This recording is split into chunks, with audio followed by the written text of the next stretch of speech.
أعوذ بالله من الشيطان الرجيم بسم الله الرحمن الرحيم الحمد لله رب العالمين وبه نستعين اللهم صل على سيدنا محمد النبي الأمي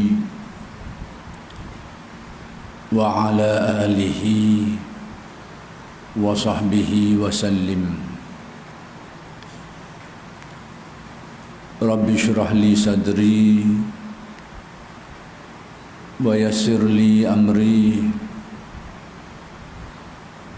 واحلل عقدة من لساني يفقه قولي ولا حول ولا قوة إلا بالله العلي العظيم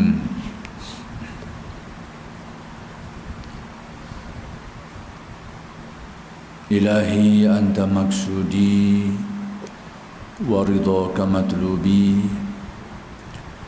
أعطني محبتك ومعرفتك Assalamualaikum warahmatullahi wabarakatuh.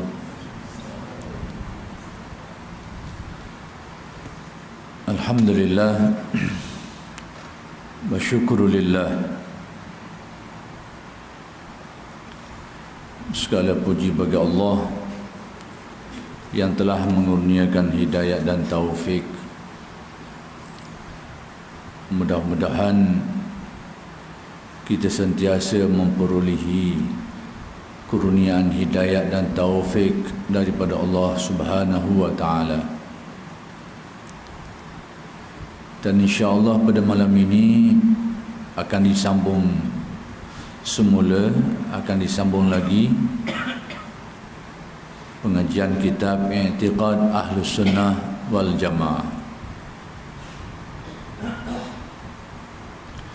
iaitu masih lagi berkait dengan dalil yang ketiga,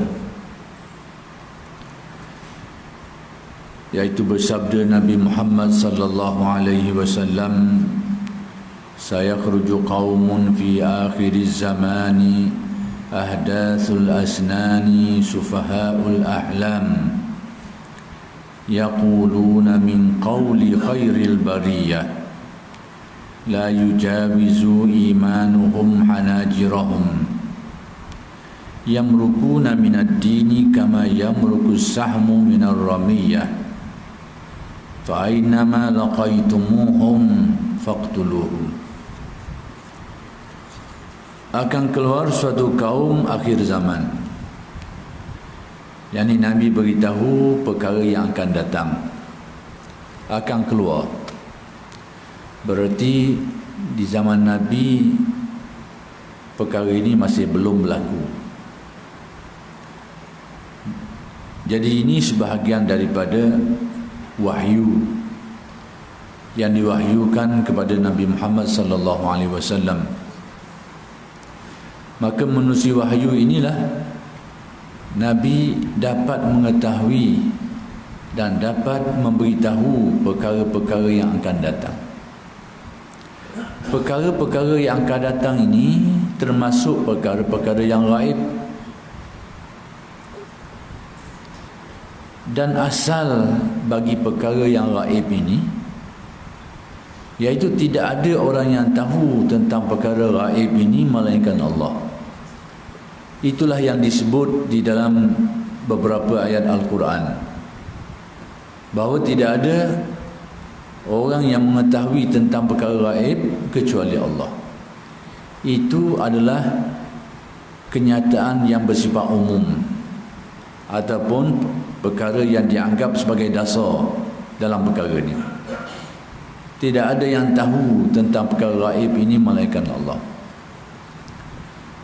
Jadi makhluk-makhluk yang lain tidak ada yang tahu kecuali diberitahu sehingga tahu. Jadi oleh kerana kita ni guna bahasa ringkas, maka ada manusia yang tahu perkara gaib, Jadi tahu manusia ini bukan berarti tahu yang sebenar, tahu yang hakiki, tapi diberitahu. Diberitahu sehingga tahu. Dan bila kita kata ada orang yang tahu tentang perkara gaib, maka itulah bahasa ringkas. Dengan arti secara hakikinya tidak ada manusia yang tahu. Tapi bila kita kata ada manusia yang tahu tentang perkara gaib, adalah dengan arti manusia itu diberitahu oleh Allah sehingga dia tahu. Jadi tidaklah menjadi satu kesalahan bila kita sebut ada orang tahu perkara yang akan datang. Jadi dia tahu tu bukan tahu yang hakiki. Maksudnya bukan dia tahu dengan pengetahuan yang sebenarnya. Dia hanya diberi pengetahuan, dia beritahu. Jadi saya mengulas sikit perkara ni sebab ada orang dia dalam perkara ni, bila dia kata tidak ada orang yang tahu tentang perkara gaib melainkan Allah Subhanahu Wa Taala. Kenyataan tu jelas, tapi diguna pakai oleh setengah orang untuk menafikan adanya manusia yang diberitahu tentang perkara gaib. Dia cuba nak nafikan. Dia guna kenyataan umum tadi tu, tak ada orang tahu perkara gaib melainkan Allah. Lalu yang lain dianggap semuanya tidak betul. Jadi kita kena jelas baik. Yang hakikinya memang begitulah. Tak ada orang tahu perkara gaib melainkan Allah. Cuma di kalangan manusia ini ada yang diberitahu sehingga dia tahu tentang perkara gaib. Maka di antara manusia ni yang diberitahu tentang perkara gaib sehingga dia tahu dengan izin Allah adalah para nabi dan rasul, menerusi wahyu. Dan inilah salah satu atau sebahagian daripada contoh-contohnya. Nabi beritahu akan berlaku satu hari, tak berlaku lagi. Dan perkara itu perkara gaib. Perkara yang akan datang ni tak berlaku lagi. Dan dia dianggap perkara gaib kerana tak ada orang tahu. Tapi bila sampai masanya dia akan terjadi. Jadi dengan keterangan ini dapat dikatakan bahawa Nabi memberitahu perkara yang akan datang, ataupun kita boleh kata Nabi tahu perkara yang akan datang. Cuma itu adalah bahasa yang direngkaskan, yang asalnya Nabi diberitahu tentang perkara yang akan datang sehingga dia jadi tahu. Maka dalam hal seperti ini, mengetahui perkara-perkara yang akan datang ini, kalau secara pasti, secara yakin, tidak lain hanyalah para nabi dan rasul. Tapi di kalangan manusia yang lain daripada nabi dan rasul ini, ada juga orang yang diberitahu yang mereka ni bukan nabi dan rasul, tapi diberitahu tentang perkara yang akan datang dengan izin Allah. Cuma pengetahuan yang akan datang itu bukanlah bertaraf yakin dan pasti. Ada kemungkinan kesilapan dan sebagainya, tapi ada ruang ni. Maka ruang untuk manusia lain ini tentang perkara dalam berkait dengan perkara ini, bagi yang bukan nabi dan rasul, dinamakan kasyaf. Dinamakan kasyaf. Cuma tinggal lagi kasyaf ini dari segi tarafnya dia tidak sama dengan taraf wahyu. Wahyu tu jamin pasti benarnya. Kasyaf ini kadang-kadang berlaku kesilapan dari segi orang yang dapatnya dan macam-macam lagi lah. Ada kemungkinan-kemungkinan tu. Kadang-kadang tertipu dengan mainan-mainan iblis pun ada, macam-macam. Tapi adanya apa yang dinamakan kasyaf. Dan kalau kita baca sirah,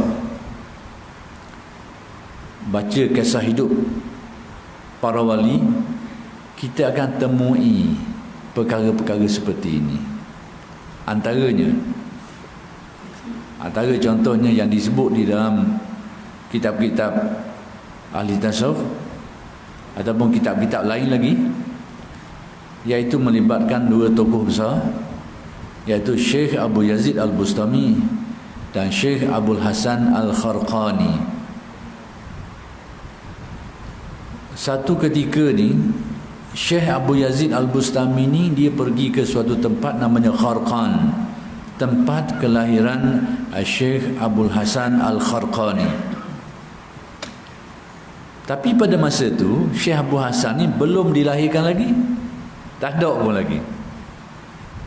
Tapi Syekh Abu Yazid telah menerusi ilham yang dikurniakan Allah, menerusi kasyaf yang dikurniakan Allah kepadanya itu, dia menyatakan bahawa dia bau, mula-mula dia bau harum di situ. Bila pergi kawasan tu dia bau harum. Jadi dia menyatakan dalam bentuk dugaannya, kita boleh anggap sebagai itu mungkin kasyaf yang dia dapat, ilham yang dikurniakan Allah kepadanya. Dia kata akan lahir di tempat ini seorang ulama besar. Dan bila sampai masanya, memang orang itulah yang dilahirkan, iaitu Syekh Abdul Hasan Al-Kharqani. Dan banyak lagi kisah-kisah seperti ini berlaku. Jadi semua itu boleh kita kata mereka ini tahu tentang perkara yang akan datang, dengan mana diberitahu. Kalau para wali dikasyafkan Allah, diilhamkan Allah. Kalau para nabi diwahyukan perkara yang akan datang. Cuma kasyaf ini dia banyak bahasan-bahasan lain lagi yang saya tidak jelaskan di sini. Itu perlu kepada huraian yang agak dalam, kerana kadang-kadang banyak berlaku penipuan. Terutamanya manusia ini menggunakan saluran ini untuk menipu manusia lain. Digunakan untuk memperdaya orang. Diberitahulah perkara-perkara yang orang tak tahu, atas nama dia mendapat kasyaf dan sebagainya. Kali ramai kena tipu daripada dengan kasyaf-kasyaf yang bohong ini. Jadi bab itu perlu dibahaskan detail, dan saya tak nak jelas tentang perkara itu di sinilah. Orang-orang muda berfaham jelek sudah dijelaskan pada kuliah-kuliah lalu, iaitu orang-orang muda di sini bukan bererti orang yang muda dari segi umur dia, tapi muda dari segi pengalaman. Muda dari segi pengalaman, muda dari segi sikap. Maksudnya orang muda ni pertama sekali pengalaman tak banyak mana. Yang kedua, sikapnya itu lebih dikuasai oleh emosi berbanding kewarasan akal. Itu sikap orang muda lah. Banyak orang muda je gitu. Bila dia tua sikit, dia matang sikit lah. Tengah yang muda tu emosi dia lebih tinggi daripada akal dia tu. Nak segera, drastik dan macam-macam. Ini pengaruh muda-muda saja. Pengaruh emosi itu lebih tinggi daripada kewarasan akal, pengalaman kurang. Dan Nabi beritahu watak-watak ni dalam urusan keagamaan akan timbul. Dan hari ni kita nampak riak-riaknya. Baru mengaji 5-6 tahun, seolahnya jadi ulama besar. Seolahnya jadi ulama besar. Imam-imam mujtahidin itu macam kacang aja. Petua-petua imam mujtahidin mudahnya dia tolak tepi. Dia pula jadi ulama besar, menghukum fatwa-fatwa ulama mujtahidin. Dia pula jadi juara, jadi hakim. Masya Allah. Kalau dia mujtahidin juga ada apa? Tapi hari ni timbul watak ni. Dipelekehkan alim ulama dulu yang mengaji sepanjang umur, yang kealiman jadi iktiraf oleh umat Islam. Tapi hari ni timbul orang muda ni mudah je duduk menyalah, duduk kata begitu begini. Ini watak-watak yang Nabi beritahu hari ni. Hudasa al-asnan, orang muda. Bukan muda apa, bukan muda umur, muda perangai. Nafsu yang tinggi, kemauan yang tinggi, emosi yang tinggi, pengalaman tak ada, mudah menyalahkan orang. Mudah menyalahkan. Ini watak ni timbul hari ni. Setengah tu dok mengaji mana pun, lagaknya lebih daripada orang alim mengaji 20 tahun. Berpetua itu, berpetua ini, macam orang petua waktu tu. Hari ni timbul. Mengaji bidang lain, menjadi hakim, menghukum fatwa-fatwa ulama, dia bidang lain.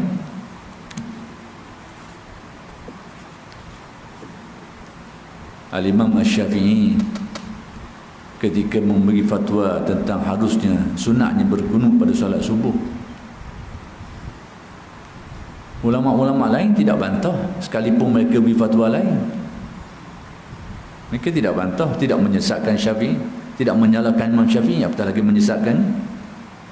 Mereka iktiraf ijtihad Imam Syafi'i, cuma pada mereka lain pandangannya. Tak apalah, sama-sama taraf. Alim sah hari ni baru mengaji 5-6 tahun, dapat gelaran itu, dapat gelaran ini. Fatwa Imam Syafi'i itu teruk gitu je, dia anggap sebagai, saya kata teruk gitu tu bahasa saya, dengan arti apa? Dia anggap salah. Apa bukti dia anggap salah? Kalau ada orang di beberapa negeri di Malaysia hari ini, kalau ada orang baca kunut, dia anggap satu kesalahan. Dia anggap satu kesalahan. Kalau dia tak buat, tak apa, jangan dia buat. Dia tak mau amal, tak apa, dia amallah yang menurut yang dia, pendapat yang dia setuju. Tapi dia ambil tindakan, dia anggap satu kesalahan. Baru-baru ni timbul isu tentang berzikir, menyebut nama Allah semata-mata dia anggap sebagai perkara yang bid'ah, yang tidak ada dasar, tidak ada sandaran, sia-sia, macam-macam. Padahal fatwa ulama-ulama besar tu bertimbung, maksudnya kabarnya banyak, lebih daripada satu fatwa-fatwa yang diberi oleh alim ulama tentang harusnya berzikir seperti itu. Tapi kawan ni mari menyalahkan mudah, duk pegang kepada seorang alim ulama aje, seorang aje yang disebutlah. Tapi nak kabarnya, kita ni kalau tak setuju dengan sesuatu yang ada dalil, ada pandangan ulama lagi, dalil dah lah banyak, kemudian ada petua-petua ulama lagi pula yang seperti itu, kalau kita tak mau pakai pun diam sudahlah.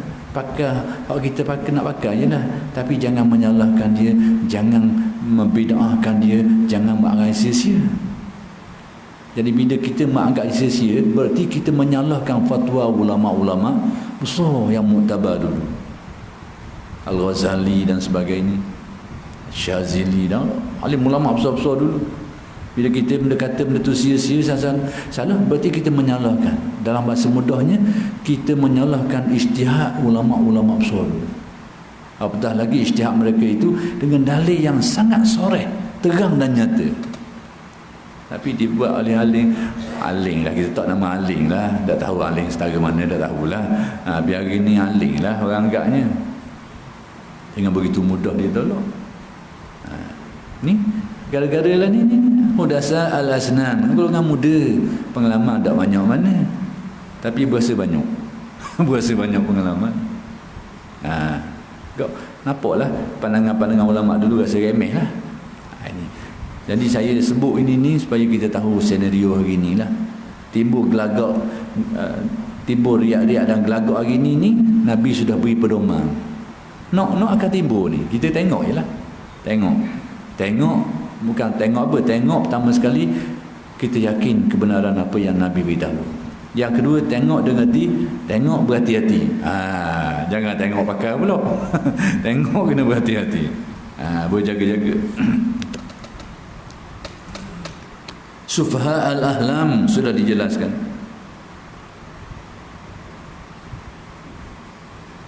Iaitu kalau kita terjemah mimpi orang-orang yang bermimpi bodoh, yang dikenaki di sini iaitu gaya berfikir yang sangat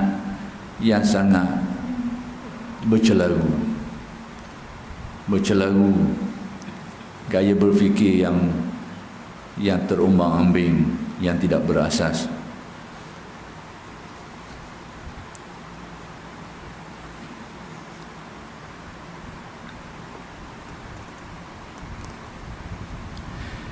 Baik, itu dua ciri.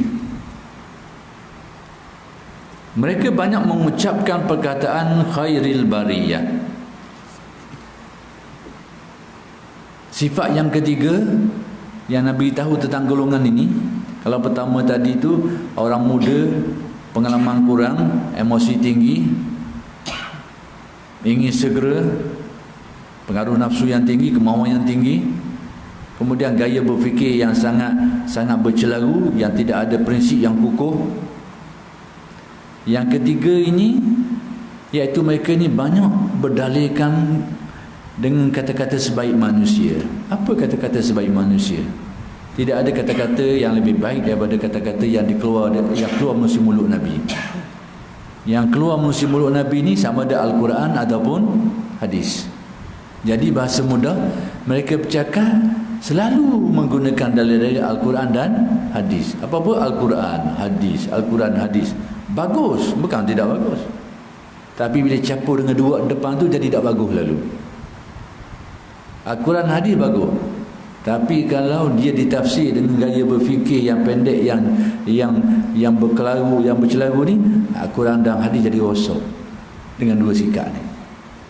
Dua ciri depan tadi tu.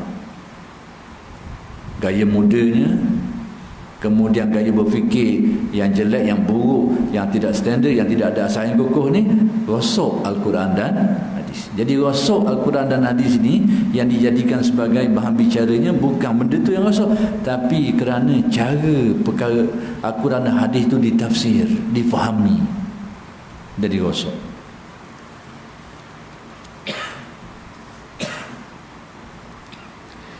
Baik. Kemudian dinyatakan di dalam hadis, iman mereka tidak melampaui kerongkong mereka. Apa arti? Ciri yang ketiga, iman tidak melampaui kerongkong. Kerongkong ni tekok kita ni, kerongkong. Kata-kata ini bermaksud iman mereka itu banyak duduk lidah, tidak tersemat, tertanam di dalam hati. Kalau nyetuh-nyetuh gitu je, dah masuk ke dalam. Tapi lebat pada perbicaraan tentang iman, tentang itu, memang nyata dalam percakapan lidahnya, tapi dalam keyakinan, dalam pengamalan jauh berbeza. Ini ciri yang diberitahu. Percakapannya sangat mengagumkan. Ada riwayat hadis yang lain, penampilan zahirnya sangat mengagumkan, mentakjubkan. Ada riwayat lain lah sebut. Tapi yang di dalam itu penuh kesombongan. Penuh kesombongan, penuh dengan ujub, penuh dengan memandang remeh pada orang. Tapi watak penampilan sangat bagus, sangat menarik. Jadi Nabi beritahu watak ni. Bahasa mudahnya, orang yang baik percakapannya, bagus penampilannya, tapi rosak hati sanubarinya. Jadi keimanan, keislamannya itu banyak dalam ucapannya, timbul pada ucapannya, tapi tidak pada pegangan dan keyakinannya. Ini fenomena akhir zaman timbul ciri-ciri ini. Nauzubillahi min zalik. Mereka keluar dari agama sebagai meluncurnya anak panah dari busurnya. Nabi beritahu tentang tidak kukuhnya keyakinan mereka ni, terumbang-ambing, boleh terlucut dengan mudah, maksudnya mudah terbabah. Sepertilah anak panah tu keluar daripada ramiyah ni, binatang beruang hak kena panah tu. Kadang-kadang dia tembus panah tu, pum, lanjut. Tapi di sini disebut daripada busur, kaus. Jadi saya mungkin terjemahan di sini kena tengok sikit lah, tak apalah, tak digambarkan di sini imam mereka tu keluar, dibandingkan, dikiaskan seperti anak panah keluar daripada urusi dia tu, busur dia tu, laju keluar. Tapi dalam terjemah yang lebih tepat, keluar daripada binatang beruang tu. Bila anak panah kena tu kena tembus, lepas laju. Nak kabarnya seperti itulah iman mudah terlepas, mudah terlepas, tidak kukuh molek. Ini ciri-ciri.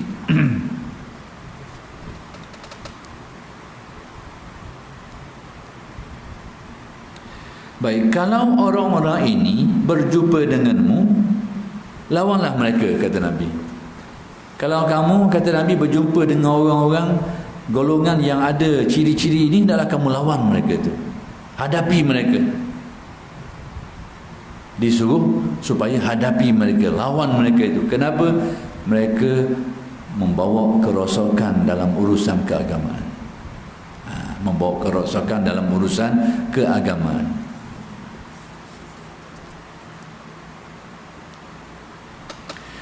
Baik, terang dalam hadis ini. Hadis tadi diriwayatkan oleh Al-Imam Al-Bukhari dalam sahihnya. Baik, terang dalam hadis ini, yang jelas bahawa akan ada menurut Nabi, seperti yang Nabi beritahulah, akan muncul. Tak muncul lagi, tak timbul lagi, akan timbul sekumpulan orang-orang muda. Sudah saya beritahu tadi, orang-orang muda di sini, kalau kita kata akan muncul orang muda, hari ni pun ada dah orang muda. Hak Nabi khabar ni, hak tak ada hari ni, yang akan ada, akan timbul seorang orang muda.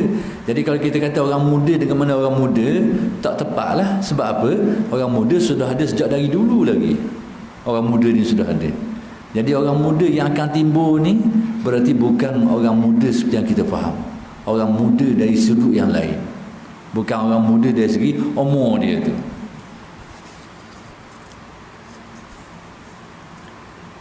Yang subaksi mengeluarkan fatwa-fatwa agama berdasar Quran dan hadis, tetapi keimanan mereka tipis sekali. Mereka ini sudah pertama sekali disebut dalam huraian di sini. Mereka berfatwa, mengeluarkan pendapat-pendapat, pemikiran-pemikiran yang digali, diambil daripada Quran dan hadis, tapi mereka sendiri tidak memiliki keyakinan yang kuat, kepercayaan yang kuat terhadapnya. Hanya cakap lebih. Tapi nisbah kepada penghayatan, nisbah kepada pegangan, ternyata bahawa itu sangat longgar. Nabi nak beritahu keadaan seperti ini di akhir zaman.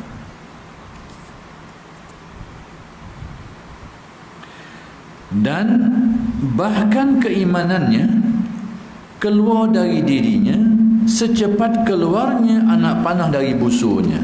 Yang ini dengan erti, sekalipun mereka tahu tentang Al-Quran dan hadis dan boleh berbicara dengannya dan banyak berbicara dengannya, tapi nisbah keyakinan kadang-kadang mudah terikut, terumbang-ambing, mudah terbabak. Nisbah pada pegangan tidak kukuh, tidak kuat. Ini yang akan berlaku di akhir zaman. Maksudnya ialah bahawa mereka banyak ngomong hadis-hadis. Ini bahasa Indonesia, ngomong. Cakap. Ngomong ni cakap. Maksudnya mereka ini dalam percakapan banyak sekali gunakan ayat Quran tu, ayat ni, hadis tu, hadisnya. Itu maksudnya. Dalam percakapan banyak merujuk pada Quran hadis tu. Kakang ayat ni, kakang hadis ni, selalu digunakannya.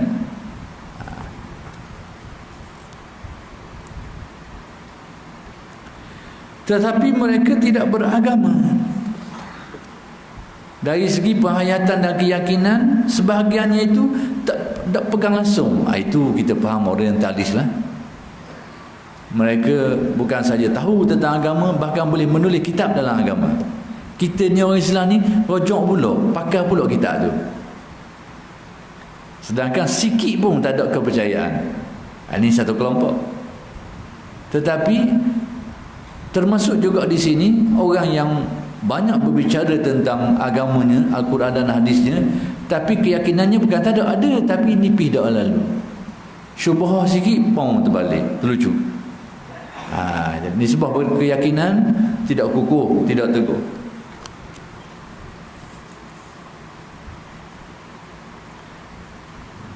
Tetapi mereka tidak beragama, tidak sembahyang. Ada yang macam sembahyang pun tidak, tapi nisbah kepada pengetahuan tentang agama sangat baiklah, sangat tinggi. Tidak puasa dan tidak menjalankan tuntutan agama. Yang ini tidak ada agama langsung lah. Keyakinan tak ada, ibadah tak ada, tapi banyak tahu tentang agama. Kalau kita baca sejarah Indonesia, kita akan jumpa nama Syed Abdul Ghafur. Syed Abdul Ghafur, tapi dia bukan keturunan itu, tapi dia pakai nama itu. Dia seorang Belanda, tapi menyamar sebagai seorang alim ulama, mengaji sampai ke Mekah, nak tahu rahsia kekuatan orang Islam di Nusantara. Nama sebelah Senok. Senok, nama pun pelik, nak sebut pun payah. Senok ada ujung-ujung tu payah kita nak sebut. Tapi dia ni dianggap sebagai alim ulama. Letak pula depan nama Syed, nama orang Islam, pergi mengaji ke Mekah, dan ada orang Islam belajar dengan dia. Tapi orang yang arif macam kenal dia, tahu siapa orang ni. Kediam cohbo jugalah, tahu rahsia tu. Tapi dia dapat tahu rahsia kekuatan orang Islam. Dia nak tahu kat mana rahsia kekuatan sehingga Belanda hampir-hampir kalah di Jawa. Dia berdepan dengan orang Islam Indo ni. Kat mana rahsia dia? Dia nak tahu, dia pergi jalan-jalan. Dan dia dapat tahu rahsia tu. Dia dapat tahu rahsia. Kesimpulan mudah, rahsianya berada pada tasawufnya. Duduk pada tasawuf.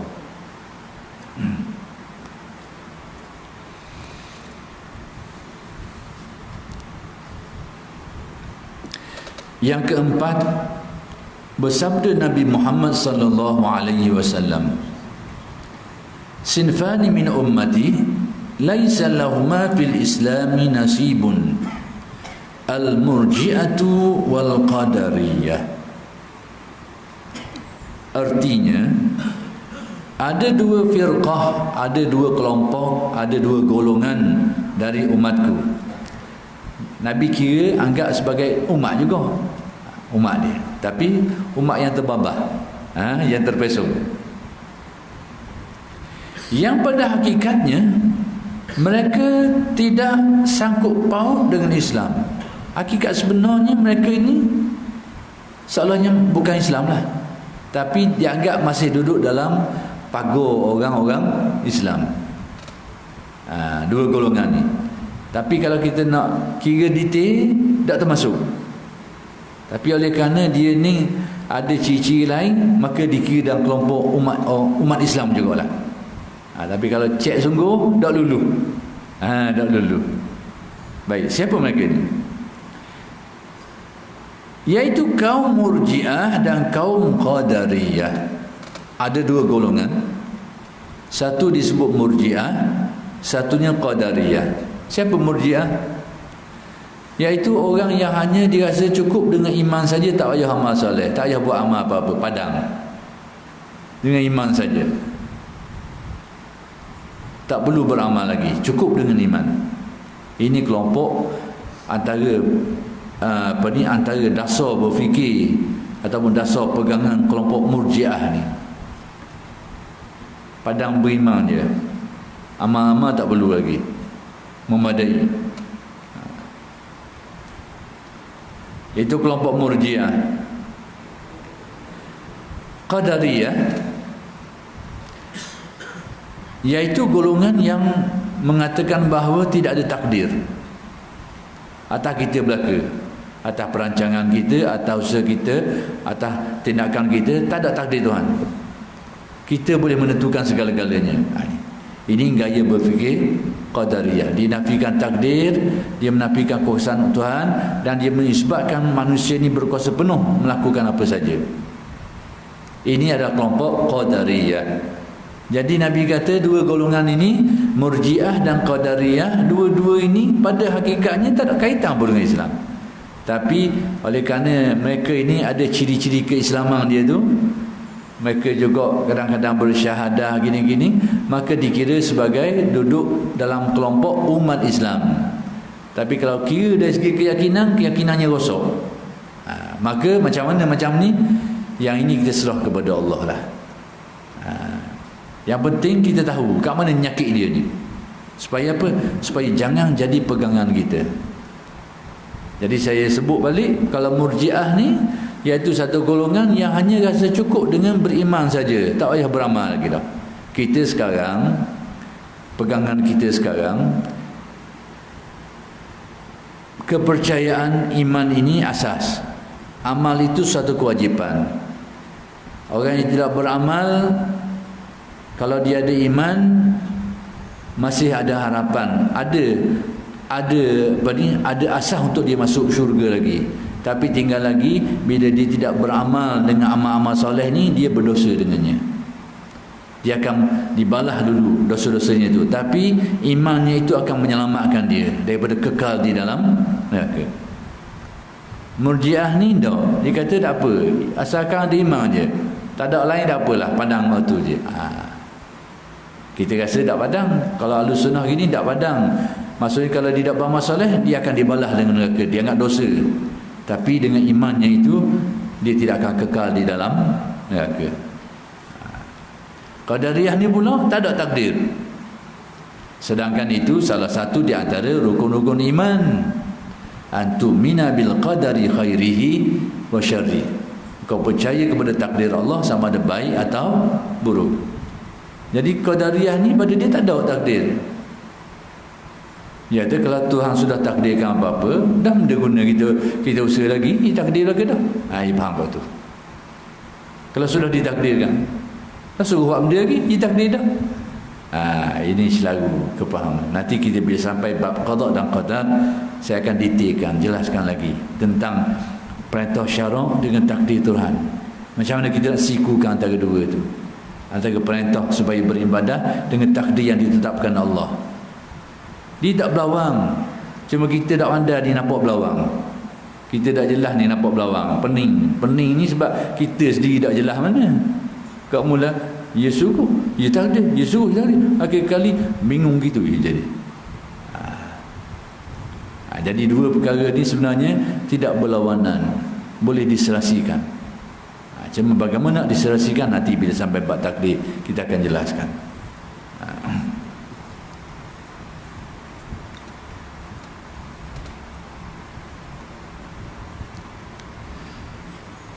Kaum Murji'ah dan Qadariyah tidak ada hubungannya dengan Islam, dengan arti seolah-olahnya kalau dikira betul-betul dia sudah terkeluar daripada Islam. Cuma urusan ni kita serah kepada Allah. Oleh kerana dia ni masih lagi atas nama Islam, maka masih dianggap sebagai umat Islam. Hakikat sebenar serah kepada Allah. Cuma Nabi beritahu dia ni macam tak ada kaitan, sudah tidak ada kaitan dengan Islamnya.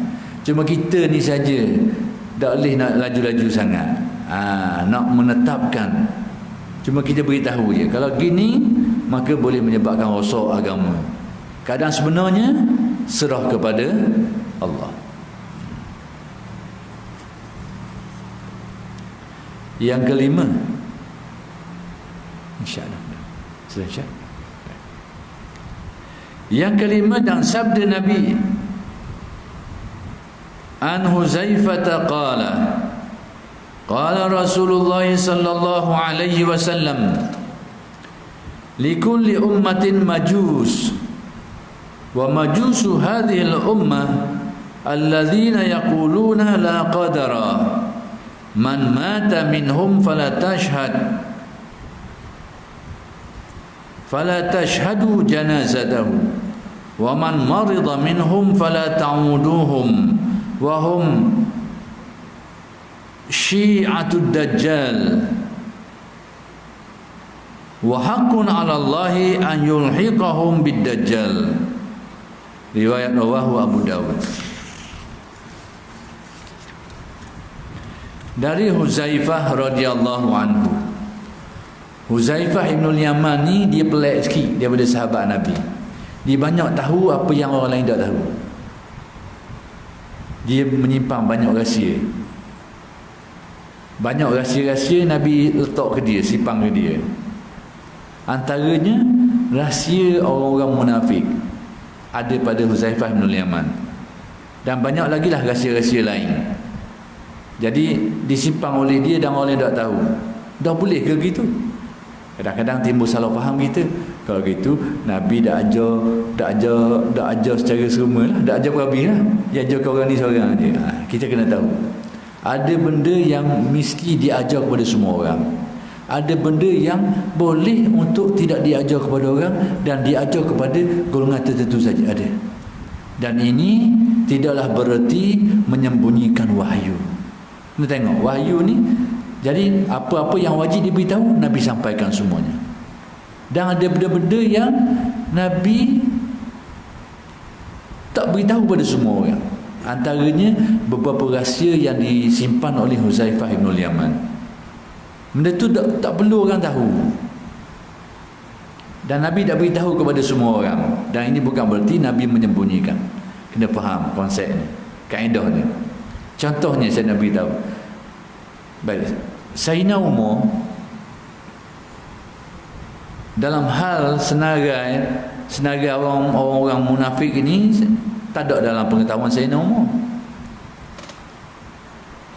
Jadi oleh kerana Sayyidina Umar ni tahu Huzaifah ni menyimpan banyak rahsia, jadi tanya Huzaifah, tengok ada tak senarai aku dalam senaramu, nama aku ni ada senaramu ni. Nak beritahu Sayyidina Umar, dia tulusnya hati dia bimbang, ada kebimbangan atau takut dia ni sebagai seorang munafik, dan dia tahu Huzaifah ni banyak tahu rahsia.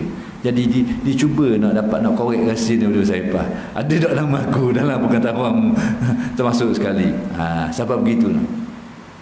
Baik, saya nak beri contoh lain. Ada benda yang Nabi tak beritahu secara terbuka kepada orang. Dan itu bukan menjadi satu benda yang berlawanan dengan sifat Nabi yang dianggap sebagai tabligh, bukan. Nabi pernah satu ketika bersama dengan Muaz bin Jabal. Insya-Allah. Bersama dengan Muaz bin Jabal, Nabi naik satu kenderaan. Nabi panggil Muaz beberapa kali. Setelah itu bila Nabi panggil dah beberapa kali ni, akhir sekali Nabi beritahu, Nabi bersabda, sesiapa yang bersyahadah la ilaha illallah dan Muhammadur Rasulullah ni,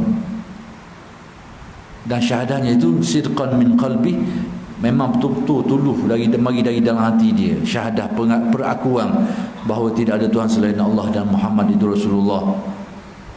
Kalau dia betul-betul syahadah dari berdatang dari hati dia ni, Allah Ta'ala akan mengharamkan neraka ke atasnya. Maksudnya dia tak akan masuk neraka. Sebab begitu. Jadi Huzaifah ni, Muaz bin Jabal ni berasa bernilai hadis ni. Orang bersyahadah dengan syahadah ni diharamkan neraka, maksud tak akan masuk neraka. Kalau syahadahnya tu betul mari dari dalam hati dia.